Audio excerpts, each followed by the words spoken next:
Yes. I think we can try with this one.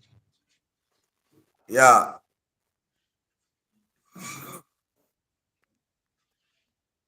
But I can't see you. Can you see me? Yes, I'm seeing you. I don't know why you can't see me. Maybe we should. Hey, can you see me? I mean, can you see yourself at the same time?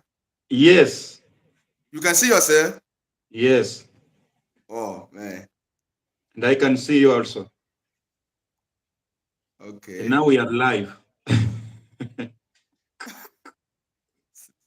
Well, I don't know why they are not letting me see myself.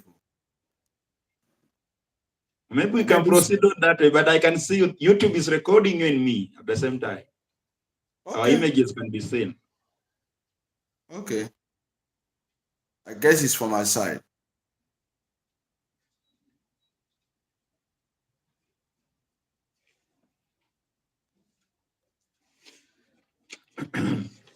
All right. So let me see. I want to see how it looks like on mobile. I mean on You can check desktop. it on YouTube. Yeah, on desktop. Maybe, Ah, maybe yeah, I can see you. yeah.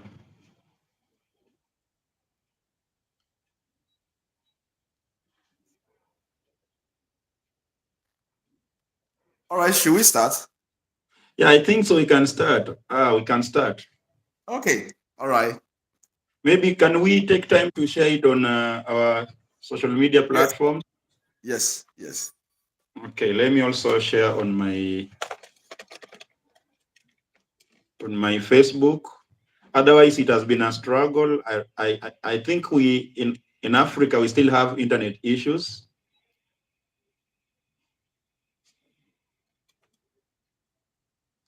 Can you hear me? Yeah, I can hear you. Okay.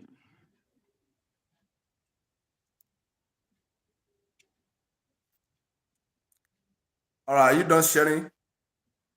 I'm almost doing it.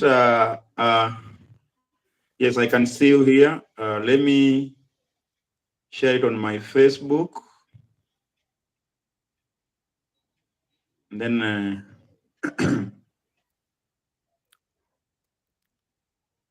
we can still proceed on as I do my sharing. Okay. All right. Yes. We welcome everyone to our live stream today, and my name is Abraham Adeyemi. I'm the pastor of Fellowship Baptist Church here in Akure, Ondo State, Nigeria. In our live stream today, I have been thinking about something because as a pastor, I go through a loss, in the ministry, uh, especially, I mean, working and serving the people.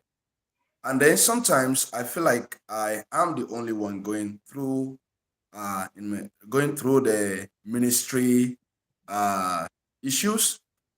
So then I began to see many other pastors, and they are talking about almost the same thing. So this live stream, this is the first episode, and then I have with me a friend of mine, a brother from another mother from Kenya. He's also a pastor of an independent fundamental Baptist church in Kenya. He believes the Bible, salvation by grace through faith. And then, I decided that, hey, let me start from him and let him share with us some of the things that he also, is also going through in the ministry, so that it will be a blessing to other people also in the ministry. They can also be encouraged through the things that other pastors go through, so that they will not feel like they are the only one who, I mean, they are the only ones who are, facing issues, or they are facing difficulties in the ministry. So I want to invite Pastor Paul Warenga of Faithful Word Baptist Church, Nairobi, Kenya. Just tell us brief about yourself, Pastor. Let the audience get to know about you. All right, sir. Are you still there? Yeah, I'm still there. Thank you for inviting me and considering me one of the friends that can also share about the experiences that men of God go through, pastors go through. And so my name is Pastor Paul Oringa of Faithful Word Christ Baptist Church in Nairobi, Kenya. If you happen to be in Nairobi, you can always find us and you can also join us. I am a father and a husband. I have 3 children, and I lead a church, which is an independent fundamental Baptist church.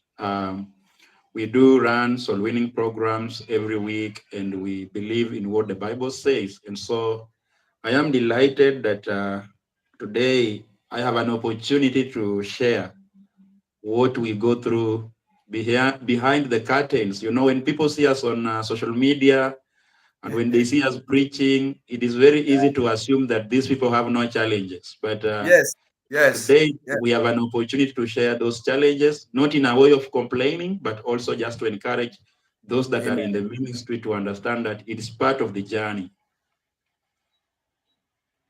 Yeah. All right. So, Pastor, can you tell us when did you start out in the ministry? Yeah, so we started out our church ministry here in Kenya in the year 2018, August. That is when we started. So we are not that old enough, but I think the journey itself can prove us that the Lord has been good on our side. And so we started in the year 2018 in Kakamega, in a town known as Kakamega. That is my rural home. But later we moved to Nairobi. Okay. So, when did you start? I mean, did you start at the church at your hometown, or you started at Nairobi? We started the church. I started the church in my hometown, Kakamega, and then later in the year 2019, that is when 2020, that is when we moved to Nairobi. Okay. But why did you decide to move to Nairobi? Yeah, so when we started the church in Kakamega, we also had some different challenges that we are facing as a church. But one of the things that I did most in Kakamega was taking time and exposing false prophets. And here in Kenya, we have a major false prophet that is known all over the world, known as David Owor. So while I was exposing him, the reality is that his members are also in my hometown, and even my own blood sister is the follower of that false prophet. Wow. So time came when my life was really in danger, murder trials against my life and my family, and later abducted and taken in a place that was unknown to my family. And you know, whoever was doing this behind the curtains was my chief, the guy that has been assigned by the government to take care of all the people in our locality. But he was the guy who was giving information of my whereabouts. And then when I noticed that, I realized that my life was in danger. So I decided to move to Nairobi because of having some finding some security, because I felt that the betrayal is just within my people and no one knows. And it was really serious. So in moving to Nairobi, thank God, I had already other believers in Nairobi who are following us on our YouTube channel and social media platforms. So when they Amen. heard about my tribulations, they had organized themselves up and said, Pastor, why can't you come over and continue working for God this way in the city? So it was very Amen. easy for me to move to Nairobi. In fact, I had never met them eye to eye, but some came even to my village home and took my goodies, bring to Nairobi. Others prepared a house to get in. And so that is how I found myself and my family in Nairobi. So, what I mean, like right now, are you getting to settle down at Nairobi, or you are still, kind of, not really settled down? Are you doing okay in Nairobi right now? I'm settled in Nairobi, and I have not seen any, or I do not have any plan of moving out of Nairobi. One of the things I believe is that the Lord has given me a great responsibility in Kenya, because the reality is that you will not find a church like any other, like ours in Kenya here. So I have an intention of being here in Kenya.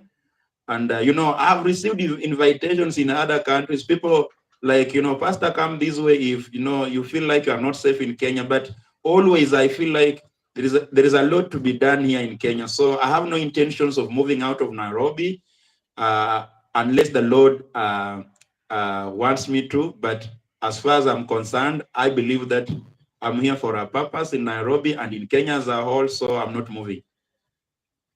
Wow. Amen. So this is the like the main topic I want us to talk about. As a pastor, what do you go through? As a pastor, what do you go through? I want you to be able to share that with us, because that is the reason why we have Mm. this live stream. That just tell us some of the things that you go through as a pastor, just to be of a blessing to other pastors that are watching us. That are watching this channel.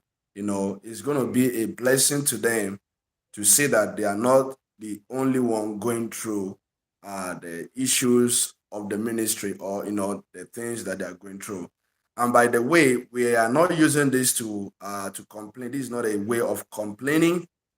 This is a way of just encouraging other believers, other pastors out there, that hey, despite your geographical location, or regardless of your geographical location, you are still going through the same thing that we are going through here in Africa. So, can you please, just try to outline some of the things that you, as a pastor, experience, some of the things that you go through as a pastor? I don't want you to leave any stone unturned. Just, let us know what you're going through.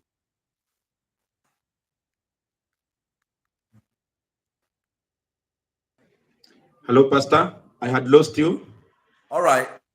So, are you back? Yes, I don't know if it is an issue with the internet, but I'm glad you are back. I got you earlier saying that I should share my challenges or experience as a pastor, Yes. the things that we go through. And I got you right saying that it is not about complaining, because we are not here to complain, but to Yes. acknowledge that we have challenges that we go through, and it is meant to encourage other men of God outside there to understand that no matter where you are, you can be in the United States of America, but still experience the same things we experience here in Africa. Yes. So it's Yes. just a moment of sharing out. So, Pastor, I would say that it will take me a whole day just to discuss the challenges that we go through. So I will not go I, I into. I want you to outline. Just give us an Yes, outline of what you. yes. Like. If there is something like a real time experience that you want to share, just share just a real time experience with us. Yeah, so I would say that the problems that I've gone through personally as Pastor Paul can be categorized in two ways. That is to say, inside the church and outside the church. Mm. So maybe I will begin with the inside the church, because just to make sure that even the preacher that is going to listen unto us will understand that not only do we experience problems outside there, but we also experience problems inside the church, even amongst the believers, that the sheep that the Lord has given us to take care of. And one of the things that I have experienced majorly in those few years that are past is what I would say, or call as betrayal. When I started, or when we started the church here, my heart was very much excited, and I'm that kind of a person who is very welcoming, and I can easily share my heart unto people who have come to me in the name of the Lord. And Mm. so when, in fact, when I came here to Nairobi, I had people come, and, people were excited. We started together, but along the way, I started experiencing betrayals. I remember at one point, a guy that my heart had trusted most came to a point whereby he asked me to calculate all the offerings and the tithes that he has given since he joined our church, and I should give him back. And to Ah, me, that was, I did not believe my ears, but that ah, was it. And it was very serious, you know. wow, Yeah, wow. so it was very difficult for me to calculate tithes and offerings because, number one, I'm not in charge of accounts in our church. We have somebody special for that. So that is number one. Maybe another thing is that just recently, some a month ago, some few months ago, we lost a lady in our church. She died. She was a very committed member of our church, but unfortunately, she died. And when she died, her death came in when some people had left our church because of feeling like what I preach is not what they don't want to hear, though they did not show me that in the beginning of our fellowship. But when this lady died, later I came to realize that one of the ladies that had gone out of the church was railing against me, walking in the streets of Nairobi, telling people that Pastor Paul is the one who is responsible of the death of the lady who died. And she caused people around, our society to believe that I am into Freemason because, people believe that, such a thing happening, it is possible that I am responsible by sacrificing her so that I can make money and have Ah, riches. So wow. yeah, and to me that is also betrayal. But also, like we mentioned before when we had a discussion with you, pastors are always hospitable. They welcome people who have different problems. And I've always wondered why it is not easy. I don't know about other preachers, but in my case, I always receive many people with many problems who come to our church. And so you had this lady who came to our church and she was like, she's very destitute. She cannot find a meal. She can whatever. It is hard for her. And she came over to my house. And one of the things I saw her do is, she was willing to listen at the gospel and believe. And so I gave her the gospel. She stayed with us here. But immediately she found a job and found her own house. That is the moment, I did not see her again in the church. I did not see her come here again. No greetings. Later, she sent a message saying, I was just there in that house pretending so that I can find help, but I am still a Seventh-day Adventist member, you see. So it That, breaks the heart of a man like me, mm, you know. And so those are some of the challenges that I have experienced personally as Pastor Paul, but out of it, again, I have many lessons to learn, and I keep learning many lessons every day because really people come to church. And when people come to church, any man of God that is sent of God and has been, given this responsibility will be excited to have people come to church. But there is this tradition in our church. When people come to church, I've always given them a period of 3 months to be sure whether they are here or not. Because when the Bible is preached, fully preached, that is when you begin to see that people are really dropping out. People are just going. I remember last year, I received people who came to church. I gave them the gospel personally. I even gave them the new Bibles that I had received from a friend. And, I was surprised seeing that after preaching against politics, because last year we were in a political momentum whereby we were going to elect our president. And so I happened to preach against politics and politicians. So one of the things I began seeing is that while we meet on the way, these same people who came to church, I being their pastor, would avoid greeting me. And even if I try to greet them, they give me back a very stern face. And I ah, came to realize that it is because of preaching about politics.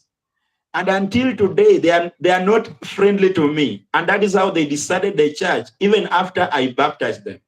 So you can see, brother, that these challenges are very many and wide. But what I normally see in a church like ours is that betrayal is one of the things that I meet every day. You never know who is Judas Iscariot. You never know, because the Bible says that it is only the Lord who can tell what is in the heart of a man. But even we men of God cannot tell. You can have someone on board for 1 year, but turns out to be a Judas Iscariot. And you have to handle that. But also the last thing I want to speak about the challenges that I experience as a pastor inside the church or within the church is the issue of financial ability. And this, I want to speak to pastors outside there to understand that it is not a must that, you have to have money to run the work of God. Right. Because one of the things I believe is that Jesus is the owner and boss of the church, and he Amen. will do everything possible to make sure that the church is sustained. Whether with a lot of money or little money, God will make sure that the work goes on. As I Amen. speak unto you, I am not doing the work of God as part-time. I'm doing the work of God as full-time. And one of the things that maybe you'll be interested to understand here in Kenya is that being an independent fundamental Baptist church in Kenya here, I do not have even a single pastor friend in Kenya. Wow. I do not have even a single church friend in Kenya because they are nowhere to be found. And so you can see that sometimes you may feel to be very lonely, because looking at our friends in other countries like the US, they have conferences, they have soul winning marathons, pastors are visiting other churches to preach as the pastor goes to another church. But you can be sure that with my experience here in Kenya, ever since we started, I do not have a single friend pastor whom I can share with and, at least put our heads together in Kenya here and say, hey, what is going in your church? What is going on in your church and all that? How can I encourage you and all that? So you realize that because of that, we don't have, when we started especially, we did not have this assurance, the same way the Pentecostal churches operate, that when a Pentecostal church is started, there is a bishop somewhere who is providing for this church. I don't know Right. if that is happening in Nigeria. Mostly Yes. you'll hear that there is that Yes. church that is the Yes. headquarter that is providing the facilities and whatever the young church wants. That has not been our case. We've been just trusting unto the Lord, walking through the hardships, the wilderness, and thank God because today at least we have what it calls we have something small that we can look at and say, if we needed a microphone today, we can buy. Or Amen. maybe if we need to pay a rent of the church structure, we can. But when we started, it was so hard because where we have our fellowship in an iron sheet structure, we pay $100 per month. And sometimes it was very hard to, yes, 100 100. per month, yes. And I'm so Wow. glad and I thank God for you, brother, because I can see that you have a church structure. I don't know if you build with the church, I don't know, but here we are renting and we pay $100 every month.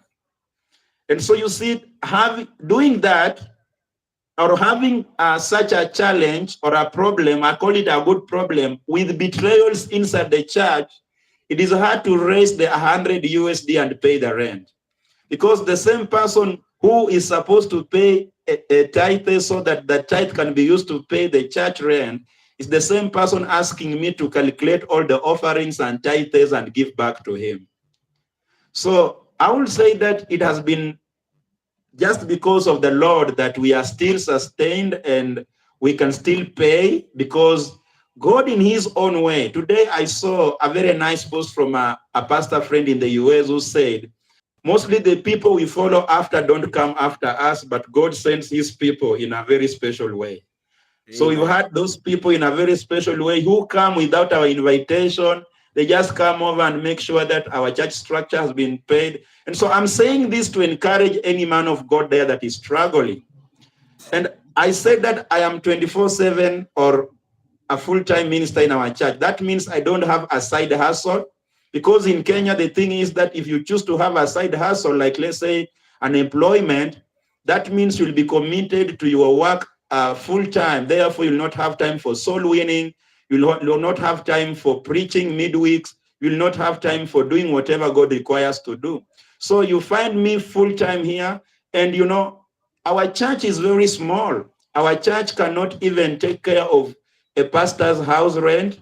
Our church has not come to a point of even being sure that the pastor will have a meal. But you can be sure one thing, brother, the Lord has never forsaken us. Amen. The, Praise God for the that. Lord has always provided. The Lord has always paid my house rent. The Lord has always settled our church rent. And if you ask me how does that happen, I cannot show you the physical way, say that I did this, I did this. I think it's just a point of trusting God fully. And so I want to take this opportunity to encourage any man of God there. Are you facing betrayal? Just trust upon the Lord. Let your eyes be focused on the Lord. Are you facing financial problems? I mean, I can confess here openly that I have had people come in my life who ask me openly saying, don't preach about this doctrine and we will build you a church structure. I've Mhm. had people who come in my inbox telling me, if you don't preach against tongues, because we believe in tongues, if you don't preach against tongues, we are going to build you a church structure. We are going to buy you land. We are going to build you a school on that land. And we are also going to make sure that that land has a hospital. So if in any way it was all about money, money, money, money, I should be living a good life now. But that Right. cannot happen. Right. Uh, I've had people leave me because of, preaching some tough topics in the Bible, and they give me a 24-hour ultimatum saying, if you don't apologize and pull this down from YouTube or Facebook, then we are going to cut off our support. And it happened so, they cut off their support. We had a lady who came on board and supported us to have a website. And when I could not even, bow down to what she wanted me to do, she put off the website and went away.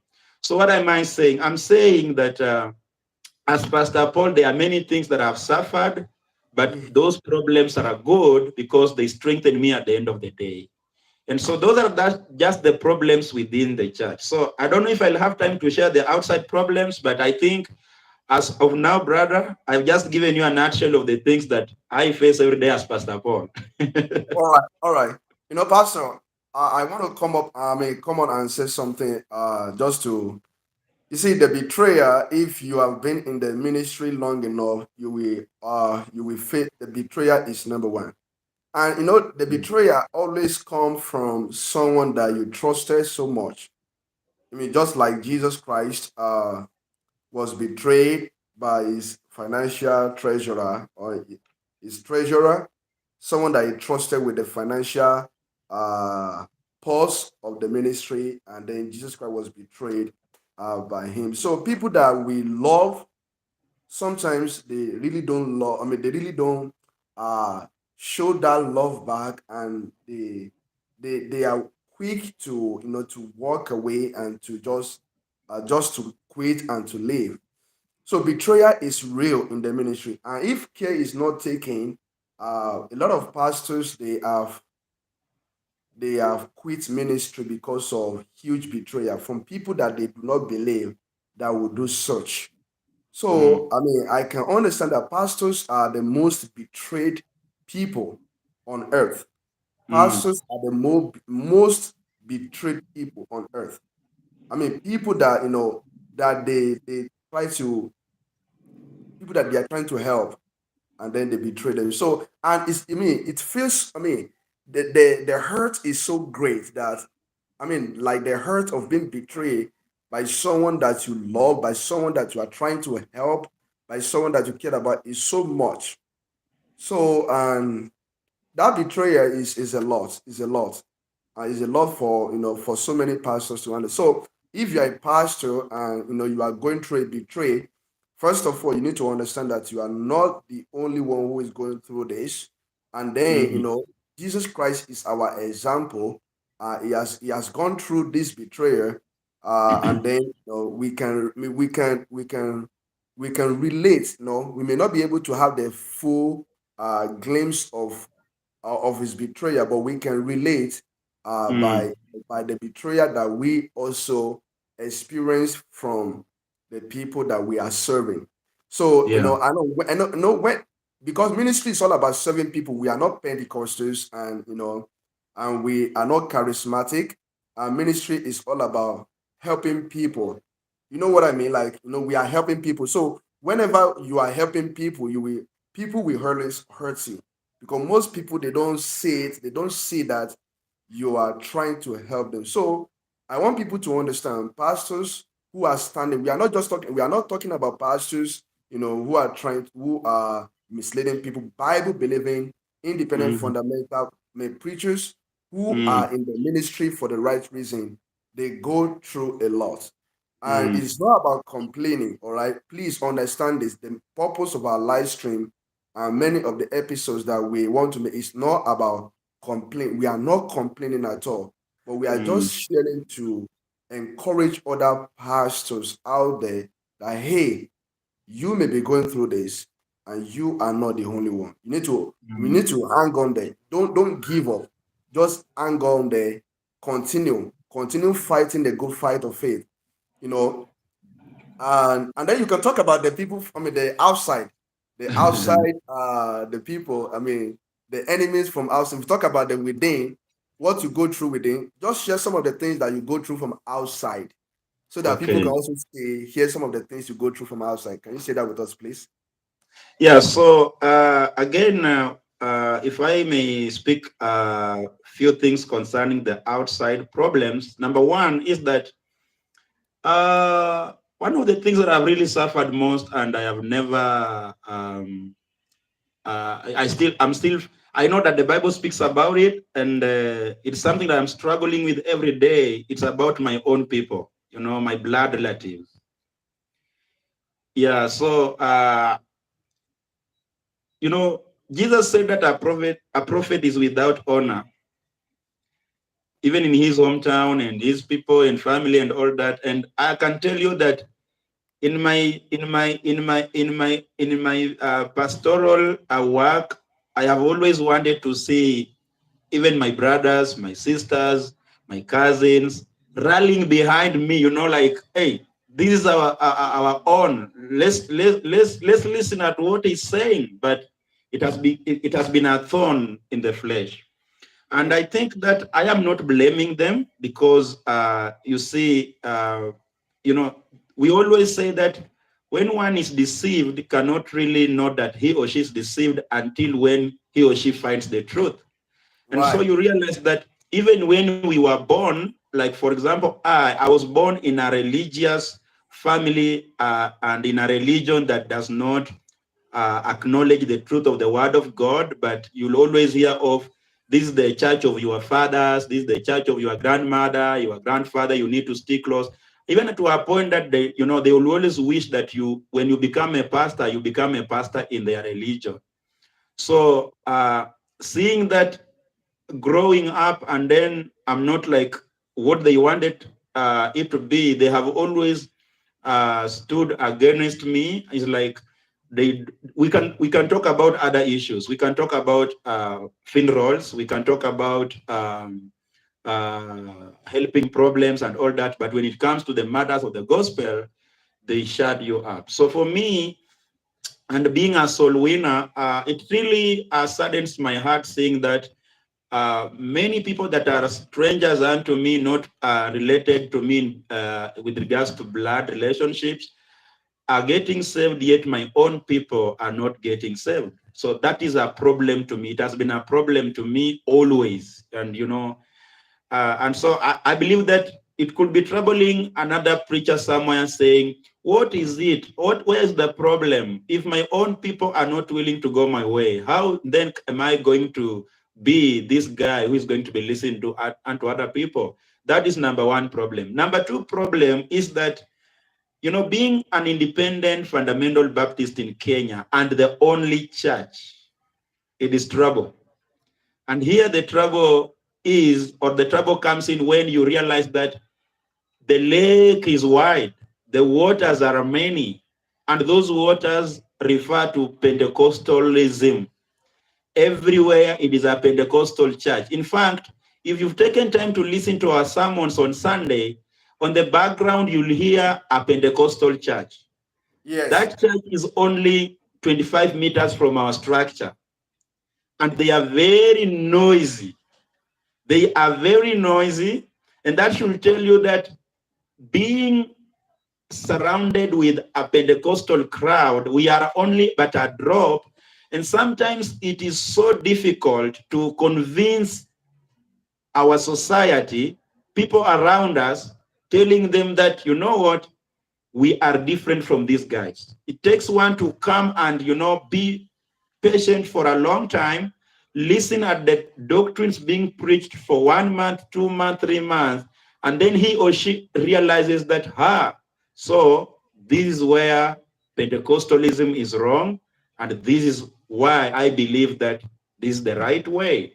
And so, because we are surrounded by Pentecostal churches and everybody, I don't know if this problem is in Nigeria, but I believe Nigeria is leading in this problem. Because, Well, in Pastor, you know that Nigeria is, I mean, Nigeria is a country in Africa that is shipping all this Pentecostal rubbish to all of mm, Africa. Do you understand mm, that? I mm, mean, Nigeria is the one shipping, even including Kenya. We have shipped a lot of garbage to all of Africa. mm, We've shipped Pentecostalism to all of Africa. Nigerians, I mean, Nigerian pastors, they have promoted Pentecostalism in all of Africa. So mm, this issue, yeah, this issue, there's this woman that was coming to Kenya, and he was arrested with with hard drugs.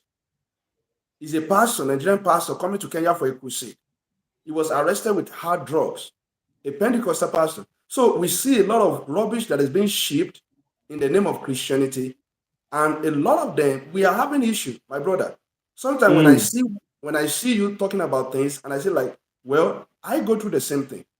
I mean, mm, all around us, I can in our block we can count around like about surrounding us. We count about 5 churches surrounding mm, our, mm, and we don't use drums. We only use keyboard. And you see mm. when they started using their drums like this, they just disturbing, causing chaos and noising and everything. Just it's so pathetic. Yeah, you are right. You know, one day I went and spoke to the Pentecostal pastor just close to us and asked him, please, the main purpose of you gathering people is for them to listen at you. So please, can you please try to lower your instruments so that we can also have peace? He went and did the opposite. In fact, I think he believed that I am an antichrist. Because it is now when he went to ask the women of that church to pray, saying, Jesus, whoever is standing against this church shall not prevail against us. And What? yeah, it has been so serious. And in fact, we are now trying to even try to find ways of minimizing the noises, because we have tried it like 5 times, just talking to this man and asking, will you please just mind also our business, because we are not that noisy, we don't have the drums, and with the Pentecostalism, one of the investment they always want to invest in is instruments, sound system. Yeah, sound instruments. Because they just want to Yes. make noise, and they want to be heard by Mm, Jesus Christ talks about that in the book of Matthew chapter 6. They want to be heard by their much speaking. That is what they are mm, known for. I mean, mm. Mm. if any of the Pentecostal members attend any of our churches, they will tell us that we are not spiritual because we are not making noise. Exactly. Have you heard that before? Oh, you guys are not spiritual. Oh, you are not making noise. You are Look not here, jumping up we and down. we You are we less. have You are less been spiritual.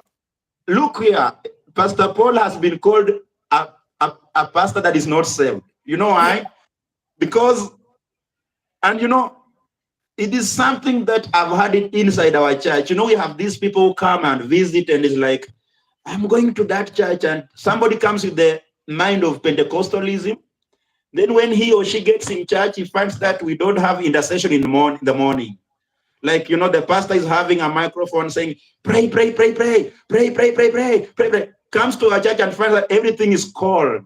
It's like hymn song number 1, hymn song number 2, announcements, then the word, One guy left our church, and one of the reasons were, I am tired of singing while I'm seated. I want to dance.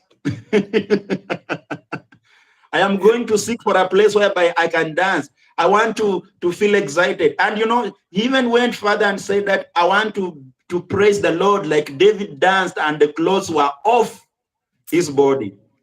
So it is a problem, brother. It's a problem that I think we appreciate it's a problem, but we also thank God for that problem, because without it, we have no any other a good example to prove to people in our church that, look here, this is Right. not Christianity, this is Right. deception, it is not true. Right. And so you find that that problem is also affecting us when we go out for soul winning. In many cases, our population is a Pentecostal population. Even our president that was elected a few months ago is a Pentecostalist. And even looking at what gets inside State House and what comes out State House, it is all Pentecostal rubbish. The wife to our president is regarded as a prophetess. And she is also calling on other false prophets from Nigeria, Ghana, who come and spend days in the State House prophesying unto the nation and all that. And so if that is what is happening in the main office of our country, then you can be sure that even in our streets, it is Pentecostalism.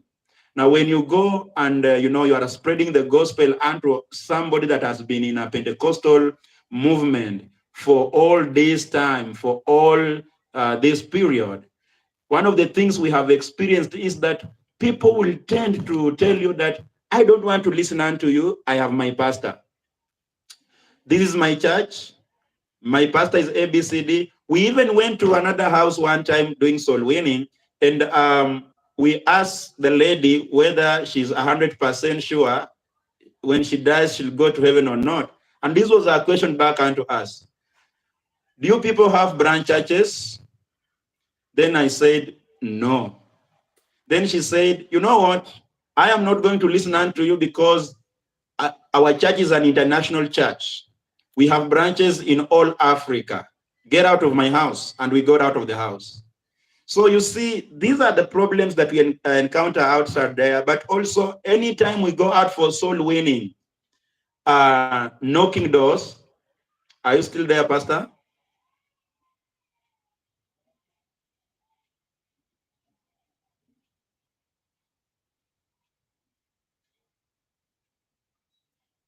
Hello, Pastor, are you still there? I lost you, Pastor.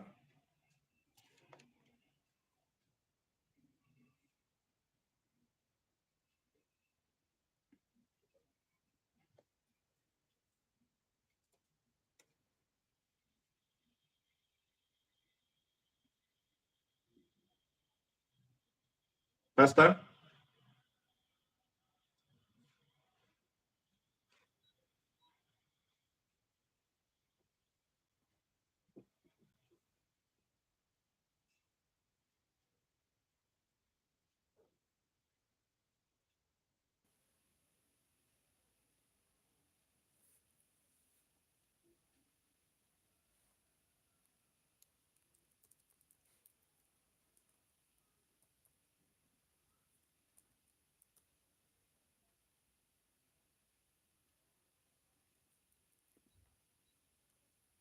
Hello, Pastor?